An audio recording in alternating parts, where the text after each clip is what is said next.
people have always climbed the rock. There was never any problem with it before. We know that Indigenous Australians climbed the rock very happily, very eagerly, decades ago.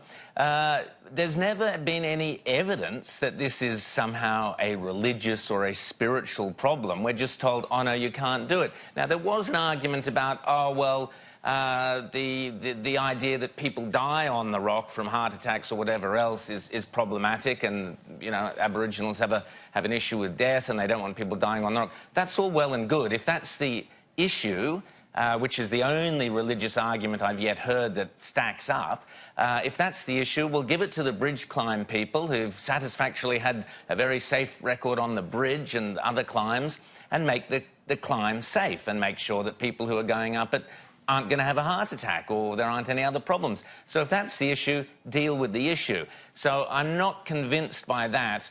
It does appear to be a political agenda at play here, and I don't think that is acceptable. When you have one of the iconic parts of Australia that is being denied to tourists and others to enjoy, when there isn't a clear argument why not, and as you said, Pauline Hanson has been invited to climb the rock. So clearly it's not blasphemy, clearly it's not a spiritual issue, there's another agenda at play.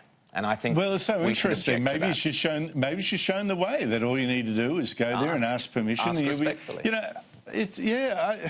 I don't know why the government's not making more of an issue about this, to be honest, because I think it is. I agree that the evidence that this is a long-time religious objection or spiritual objection is not there. We've seen other elders give permission to climb the rock for way back when, and this is denying the vast majority of Australians the right to climb what is now an iconic piece of landscape of the country. I mean, I don't know why the government is just laying down, you know, tickle my belly on this. Well, also, you know, Australia has a few great tourist attractions, but, Andrew, we seem to be busy trashing them all one by one for leftist political reasons. So the Great Barrier Reef, we know for a fact there's been virtually a recession up in far north Queensland and the reef there, with cruise liners and cruise operators and hotels saying, where have all the tourists gone? You know, where the bloody hell are they, Scott Morrison?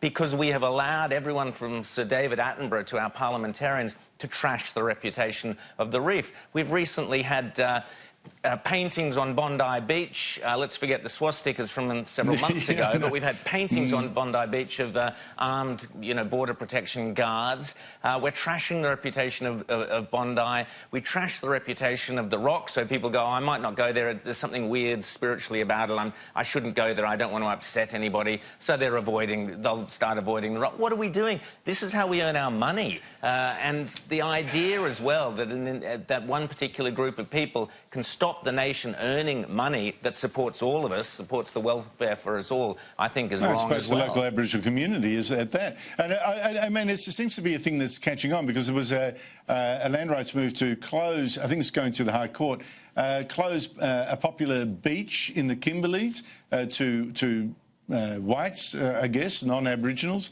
And, of course, the Victorian government, which is really a woke government, has now banned climbing in parts of the Grampians, because that's apparently an offence to Aboriginal religious icons and paintings and what have you. I think this is catching on.